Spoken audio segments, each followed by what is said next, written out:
5 రాష్ట్రాల ఎన్నికలకు సంబంధించి వచ్చిన ఎగ్జిట్ పోల్స్‌లో పశ్చిమ బెంగాల్ తర్వాత చర్చనీయాంశం అవుతున్న రాష్ట్రం తమిళనాడు. ఎందుకంటే ఇక్కడ ట్రయాంగిల్ పోటీ జరిగింది. ముక్కోణం పోటీ. ఇందులో టీవీకే విజయ్ ఈయన సినిమా హీరో.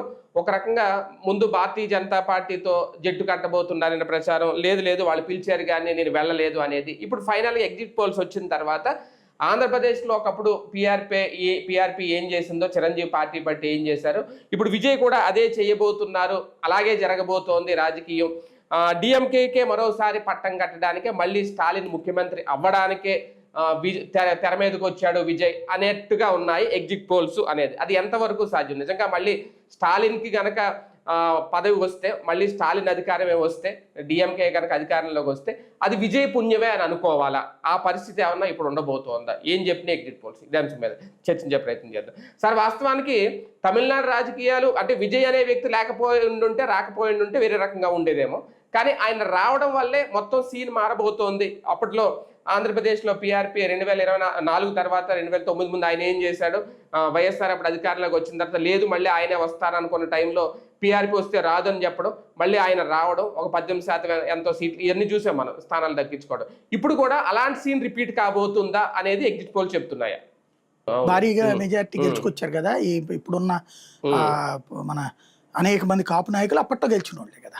బేసిక్గా 2004లో కాపు సెగ్మెంట్లు బలంగా ఆ రోజున అతనికి అండగా నిలిచింది.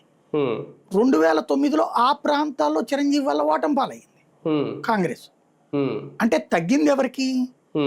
కాంగ్రెస్ ఓట్లు తగ్గినాయి. అది టీడీపీ ఓటు ఎట్టవుతాయి? టీడీపీ ఏం లెక్క కడుతుంది? అది ప్రభుత్వ వ్యతిరేక ఓటు మాకు రావాల్సింది చీల్చారని. అట్టెందుకు అనుకుంటావు? చిరంజీవి లేకపోతే ఆ కాపులు అటే ఉంటారు, వాళ్ళ వైపే ఉంటారు, అంతే కదా. రాజశేఖర రెడ్డి వైపే ఉంటారు కదా, ఎందుకు నీ వైపు రావాలి? అది కదా లెక్క. 2014 అంటే నువ్వు పవన్తో పొత్తు పెట్టుకున్నావు, వచ్చింది కొంత. కానీ అంతకుముందు అయితే కనుక కాంగ్రెస్ వైపే ఉండేవాళ్ళుగా కాపులు. కాపులు అసలు నీ వైపు ఎందుకు రావాలి? 89 తర్వాత కాపులు టీడీపీకి దూరం అయ్యి ఉన్నారు కదా. 89లో కాపులు తెలుగుదేశానికి ఇదే కాంగ్రెస్కి ఓట్లేశారు. ఎందుకు? రంగా మరణం తర్వాత. 94లో కూడా కాపుల ఏరియాల్లో ఇటుకు స్ట్రగుల్ ఉంది కదా. అక్కడ తెలుగుదేశానికి కష్టం ఉంది కదా. విజయవాడ సెంట్రల్ ఎవరు గెలిచారు అప్పుడు? విజయవాడ ఈస్ట్ అనేటటువంటి కాంగ్రెస్ గెలుస్తూ వచ్చింది కదా. కాబట్టి అంటే మెయిన్ కాపులకి సంబంధించిన ఫస్ట్ సెగ్మెంట్ చెప్పేది అది చెప్తారు. ఇప్పుడంటే సరిపేటాపురం విజయవాడ చెప్తున్నారు కానీ అప్పట్లో అయితే అయ్యే కదా లెక్క కాపుల సెగ్మెంట్లు అంటే. విజయవాడ ఈస్ట్ అనేటటువంటి గెలిచింది ఎవరు అప్పుడు కూడా? వీళ్ళే కదా గెలిచింది. రంగా తర్వాత రత్నకుమారే కదా గెలిచింది. ఆ తర్వాత 2099 ఎలక్షన్స్ బీజేపీ గెలిచింది. అప్పుడు కూడా టీడీపీ కాదు అక్కడ కాపు ఏరియాలోకి వచ్చేటప్పుడు. కాబట్టి లెక్క 2009లో అదే కాపు ఏరియాలో విజయవాడ ఈస్టు ప్రజారాజ్యం గెలిచింది. అంటే మరి ఇక్కడ లాస్ అయినట్టే కదా టీడీపీ, ఇది కాంగ్రెస్ అక్కడ. అంటే లాస్ అయిన అధికారంలో 2009లో కాంగ్రెస్ వచ్చింది కదా అప్పుడు. అదే వచ్చింది ఎందుకు సీట్లు బోల్డ్ అని తగ్గిపోవాలా అప్పుడు? కరెక్టే. అంటే అప్పుడు కూడా చిరంజీవి సార్ సామాజిక మార్పు అనే నినాదంతోనే వచ్చారు. అప్పుడు కూడా ఎగ్జిట్ పోల్స్ ఇలాగే చెప్పినాయి, వైసీపీ గెలుస్తుంది, కాంగ్రెస్ పార్టీయే గెలుస్తుంది అనేది అప్పుడు ఎగ్జిట్ పోల్స్ చెప్పిన మాట.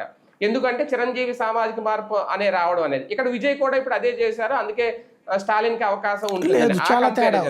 అప్పుడు జరిగినటువంటిది ఏంటంటే సామాజిక న్యాయం, సామాజిక మార్పు కాదు ఆయన చెప్పింది సామాజిక న్యాయం. 100 మందికి బీసీలకు ఇచ్చారు టికెట్, అన్ని ఓడిపోయారు, గెలిచిందేం లేదు అక్కడ. మరి ఆ ఏరియాలో రావాలి కదా. సామాజిక న్యాయం అంటే లెక్క ప్రకారం బీసీ ఏరియాల్లో చిరంజీవికి రావాలి. బీసీలకు 100 టికెట్లు ఇచ్చాడు కాబట్టి. కానీ సాధించలేదు ఆయన. తెలుగుదేశాన్ని ఇచ్చేల్చలే ఆయన, కాంగ్రెస్ ఓట్లే చీల్చాడు. కాకపోతే నియోజకవర్గాల పునర్విభజన కారణంగా కాంగ్రెస్ స్ట్రాంగ్ గా ఉండడం వల్ల గెలవగలిగింది ఆ రోజున, అంతే.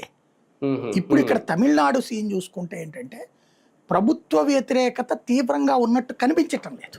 బేసిక్గా మనకి అక్కడ పరిస్థితి స్టాలిన్ మీద వ్యతిరేకత ఎక్కువగా కనిపించటం లేదు.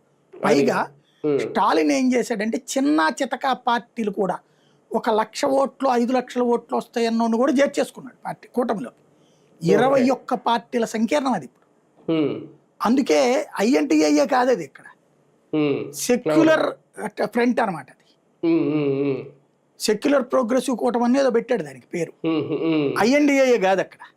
మళ్ళీ అంటే ఐఎన్డిఏ అంటే కాంగ్రెస్ నాయకత్వం వద్దని ఐఎన్డిఏ అని పెట్టుకోలేదు అతను, ఉమ్, ఈ పేరుతో పెట్టుకున్నాడు అతను. ఉమ్, ప్లస్ అన్ని పార్టీలని చేర్చుకున్నాడు. కొంతమందిని అయితే కమ్యూనిస్టులు లాంటి వాళ్ళకైతే టికెట్లు ఇచ్చి మీ సింబల్ మీద వద్దు నా సింబల్ మీద పోటీ చేయమన్నాడు. ఉమ్, అలా చేసుకొచ్చాడు. చిన్న చిన్న పార్టీల వాళ్ళని ఉమ్, టికెట్ ఇచ్చి ఒకటో రెండో వాళ్ళ సింబల్ మీద అయితే మళ్ళీ వీళ్ళోళ్ళు గెలిపించరు కదా, అందుకని వీళ్ళ సింబల్ మీదనే పోటీ చేయించాడు. 21 పార్టీల సంకీర్ణ కూటమి అది. ఉమ్, అందులో వేరే సింబల్తో పనిచేసేది 3 పార్టీలే ఉన్నాయి అంతే. మిగతా అన్ని వీళ్ళ సింబల్తోనే పోటీ చేస్తున్నాయి పార్టీ. ఉమ్, ఉమ్, అంత జరిగినప్పుడు, అంత దిగిపోయినప్పుడు మనిషి ఉమ్, సహజంగా కొంత అడ్వాంటేజ్ ఉంటుంది. అవును. ఉమ్, దానికి తోడు జయలలిత లాగా కక్ష సాధింపు ధోరణులు, కరుణానిధిలాగా కక్ష సాధింపు ధోరణులు చేయలే. స్టాలిన్. ఇదివరకు ఒకళ్ళని చూస్తే ఇంకొకళ్ళు ఉప్పు నిప్పులాగా ఉండేవాళ్ళు. అవును. స్టాలిన్ వచ్చాక ఇప్పుడు అప్పటికి జయలలిత బొమ్మతో ఉన్న పుస్తకాలు అవన్నీ ఉన్నాయి, బ్యాగులు అవి, ఉమ్, ఉమ్, అవి డిస్ట్రిబ్యూట్ చేయమని చెప్పాడు. ఓకే. అట్లాగే జయలలిత పెట్టింది అమ్మ క్యాంటీన్ అవును, అమ్మ క్యాంటీన్. కొనసాగించాడు స్టాలిన్, తీలా అవును, మరింత ఇంకో 2 ఫుడ్ పెట్టాడు అందులో. అది మెను యాడ్ జయలలిత పెట్టించిన స్కూళ్లలో భోజనంతో పాటు ఇతను ఉదయం పూట టిఫిన్ కూడా పెట్టించాడు. ఉమ్, ఇది మధ్యాహ్న భోజనంతో పాటు ఉదయం టిఫిన్ స్కూళ్ళు కాలేజీల్లో కూడా పెట్టించాడు. ఉమ్, అలాగే సంక్షేమ పథకాలు ఎక్కడా లోటు లేకుండా చేసుకొచ్చాడు.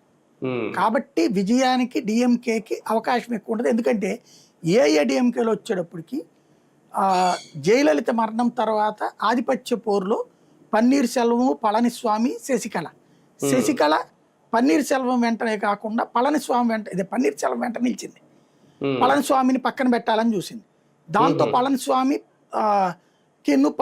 పన్నీర్ సెల్వంకి మధ్య గొడవ వచ్చింది. చివరికి పన్నీర్ సెల్వంతోకి బీజేపీ వార్నింగ్ ఇచ్చి దూరంగా పెట్టించింది శశికళని. ఇప్పుడు ఆ అన్నాడీఎంకేలో ఈ కార్యకర్తలు 3గా చీలిపోయారు. పళనిస్వామి వర్గంగా, శశికళ వర్గంగా. ఓకే. ఆ తర్వాత అతను ఉంటాడు TVK Dinakaran, TVK channel owner, అతను ఒక వర్గంగా. అంటే ఏఐఏడిఎంకే 4గా చీలింది.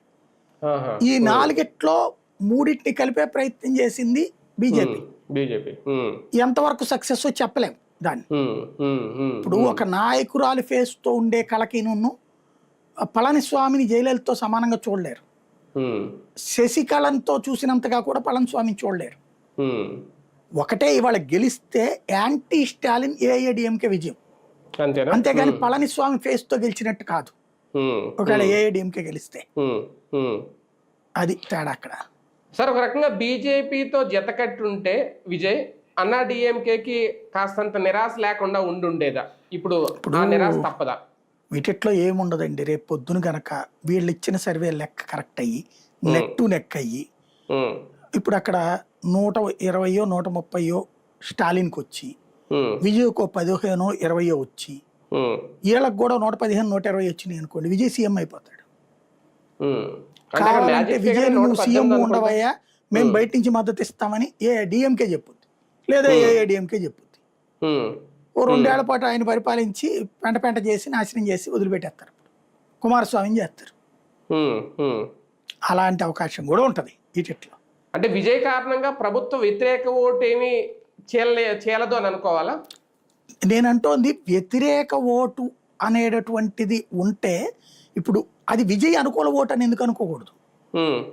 వ్యతిరేక ఓటు ఏఐడిఎంకే పోవచ్చు, విజయ్కి అనుకూల ఓటు అనుకోవచ్చు కదా. అది అప్పుడు కూడా అది చిరంజీవి అనుకూల ఓటు, ప్రభుత్వ వ్యతిరేక ఓటు కాదు. చీలితే డిఎంకేకే కదా సార్ మేలింగ్ అందులో. నేను అనేది డిఎంకే ఓటర్ చీలాడు అంటే గనక డిఎంకే క్లాస్ అండి, no doubt. DMK voter AIADMK కిందకి వేస్తాడు ఫ్రాంక్ గా మాట్లాడితే. DMK hard core voter AIADMK కిందకి వేస్తాడు, అసలు ఇంపాసిబుల్ అది. కాబట్టి ఉండదు. ఇక్కడ జరగాల్సిందల్లా ఏంటి అంటే విజయ్ అనుకూల ఓటు అది. వాస్తవంగా సామాజికంగా దళిత బడుగు బలహీన వర్గాలందరూ కూడా విజయ్కి బాసటగా నిలుస్తున్నారు. అది గెలిచినా ఆశ్చర్యపోనక్కర్లేదన్నదే యాక్సిస్ మై ఇండియా వాళ్ళు చెప్తుంది. అవును. కాబట్టి తమిళనాడు ఆ కన్ఫ్యూజన్ ఉంది. గెలిస్తే స్టాలిన్ పాజిటివ్, అదేమి విజయ్ వల్ల కాదు నా దృష్టిలో. అదే ఓడితే గనక ఈ టైప్లో ఉన్నట్ట. కానీ ఒకటి సరే, మాక్సిమం ఎగ్జిట్ పోల్స్ అన్నీ ఓకే, మళ్ళీ స్టాలిన్ వస్తాడని చెప్తుంటే, ఇప్పుడు మీరు అన్నట్టు యాక్సిస్, ఎన్డీటీవీ వీళ్ళ సర్వే మాత్రం విజయ్కి ఎక్కువ స్థానాలు వచ్చే అవకాశం ఉంటుంది, అవసరమైతే గవర్నమెంట్ కూడా విజయ్ వస్తుంది అనేది. అంటే అది ఏ లెక్కన వాళ్ళు చెప్పేది అంచనా? అంటే అది జనాలు ఎక్కువ మంది విజయ్ పేరే చెప్తున్నారు. వీళ్ళని అడుగుంటారు ఎక్కువ మంది, అడిగినటువంటి సందర్భంలో ఆ ముక్కే చెప్పుంటారు, అందుకని వచ్చి ఉండొచ్చు. సార్ నిజంగా అంటే ఓవరాల్ గా చూసుకుంటే ఒక 14% ఓటింగ్ అయితే విజయ్కి వస్తుంది అనేది, ఒకవేళ గెలిచినా గెలవకపోయినా ఏది ఉన్నా సరే, అంటే ఆ స్థాయి ఉంటుందా? ఎందుకంటే ఇక్కడ ఆంధ్రాతో పోలిస్తే ఎక్కువ స్థానాలు, 234 స్థానాలు తమిళనాడులో, 14% ఓటు బ్యాంక్ దక్కించుకునే అంతగా ఉంటుందా కొత్త పార్టీకి? ఉండొచ్చు. ఇప్పుడు చిరంజీవికి టైప్లోన పవన్ కళ్యాణ్ టైప్ అని వెళ్ళిపోతుందండి రేపు. చిరంజీవి 18% ఓటు చీల్చాడు. ఫేస్ ఇమేజ్ వల్లేనా 14%? అప్పుడు 18% ఖచ్చితంగా. అంటే ఆల్టర్నేటివ్ కావాలని కోరుకోవడము ప్లస్ యంగ్స్టర్స్ లో ఇతనికి ఉన్నటువంటి ఆదరణ కూడా ఉపయోగపడచ్చు. లేదు అంటే కనుక సినిమా వాళ్ళని ఒక విజయకాంత్ దెబ్బతిన్నట్టు, ఒక కమల్ హాసన్ దెబ్బతిన్నట్టు, ఒక కార్తిక్ దెబ్బతిన్నట్టు పడిపోతాడు ఇతను. కమల్ హాసన్ కిందసారి 2.5% ఓట్లు వచ్చినాయి. విజయకాంత్కి అప్పుడు 9-10% వచ్చినాయి ఓట్లు, కానీ ఒకటే సీటు గెలిచాడు అతను. అట్లా ఏమైనా జరగచ్చు అన్నమాట. అంటే తమిళనాడులో కూడా ఆంధ్రాలాగే కుల ఓట్లు, కుల రాజకీయాలు వన్ సైడ్ తీసుకోవడం ఇలాంటివి ఉంటాయి. అయితే మనకు ఇక్కడ కులపెచ్చలో మనకి ఇక్కడ కమ్మ, కాపు, రెడ్డి ఇట్లాగా ఉన్నాయి మెయిన్. అక్కడ అట్లా మెయిన్ ఈ 3 ఉంటది. అక్కడ అట్లా కాదు. ఒక రకంగా చెప్పాలంటే దళిత బడుగు బలహీన వర్గాలు ఒకవైపు, ఓసీస్ ఇంకొక వైపు ఉండేటటువంటి సిచ్యువేషన్ అక్కడ. ఈ దళిత బడుగు బలహీన వర్గాలు డిఎంకేకి కాస్త పొట్టిగా ఉంటారు, అది విజయ్కి చీలే అవకాశం ఉంటుంది. ఒక పశ్చిమ బెంగాల్, ఒక అస్సాము ఇలాంటి రాష్ట్రాలతో పోలిస్తే, లేదంటే మొన్న జరిగిన మహారాష్ట్ర, లేదంటే ఇవన్నీ పోలిస్తే తమిళనాడు మీద ఇంకా పూర్తిగా ఫోకస్ చేయలేకపోతుందా భారతీయ జనతా పార్టీ? కష్టం కూడా. ఇప్పుడు మీకు ప్రాంతీయ తత్వం ఎక్కువ ఉన్న చోట కష్టం. ఇప్పుడు మనకి ఆంధ్రాలో ఎందుకు కావట్లేదు? మనము ఈ దక్షిణాది రాష్ట్రాలు ఏంటంటే బ్రిటిష్ వాళ్ళ పాలన కింద ఉన్నాయి. అంటే వ్యక్తి పూజ ఎక్కువ ఇష్టం మనకి. ఇక్కడ వ్యక్తిని ఇష్టపడతాం, పార్టీ ఇదంతా కూడా ఆ వ్యక్తి చేసే ఏ విధానమైన కరెక్ట్ అని భావించే మనస్తత్వం ఉన్నవాళ్ళం మనం. అందుకనే దేశమంతా కాంగ్రెస్ ఓడించిన రోజున మనం ఇక్కడ ఇందిరాగాంధీని గెలిపించాం, దేశమంతా ఇందిరాగాంధీని గెలిపించిన రోజున మనం ఇక్కడ ఎన్టీ రామారావు గెలిపించాం. మనకి వ్యక్తి పూజ ఎక్కువ ఇక్కడ, సిద్ధాంతము, విధానము ఇట్లాంటిది ఏమీ ఉండదు. కులపెచ్చ ఎక్కువ ఉంటుంది ఇక్కడ. ఈ 2 దక్షిణాదిలో ఎక్కువ ఉంటాయి. కాబట్టి వాటితో కంపేర్ చేయడానికి వీల్లేదు. ఇంకా ప్రాంతీయ భావజాలం బలంగా ఉన్నటువంటి రాష్ట్రాలు ఈ 2 కూడా, ఆంధ్రప్రదేశ్, తమిళనాడు కూడా. అవును అవును. అందుకని బీజేపీ ఫోకస్ ఇప్పట్లో చేయడం, బీజేపీకి కాంగ్రెస్ కి ఇద్దరు కూడా తోక పార్టీలుగా మిగులుతున్నారు అంతే. అవును అవును, రైట్. చూద్దాం. తమిళనాడులో కూడా ఎగ్జిట్ పోల్స్ చెప్పుతున్న ప్రకారం అయితే మళ్ళీ స్టాలిన్ ప్రభుత్వం వస్తుంది, మళ్ళీ డిఎంకే అధికారంలోకి వచ్చేలా ఉంది. అందుకు విజయ్ కూడా సహకరిస్తున్నట్టు అవుతుంది అనేది కొన్ని ఎగ్జిట్ పోల్ చెప్పిన మాట. అది ఎంతవరకు వాస్తవం ఏంటి అనేది ఇంకా 4వ తేదీ వరకు వేచి చూడాల్సింది.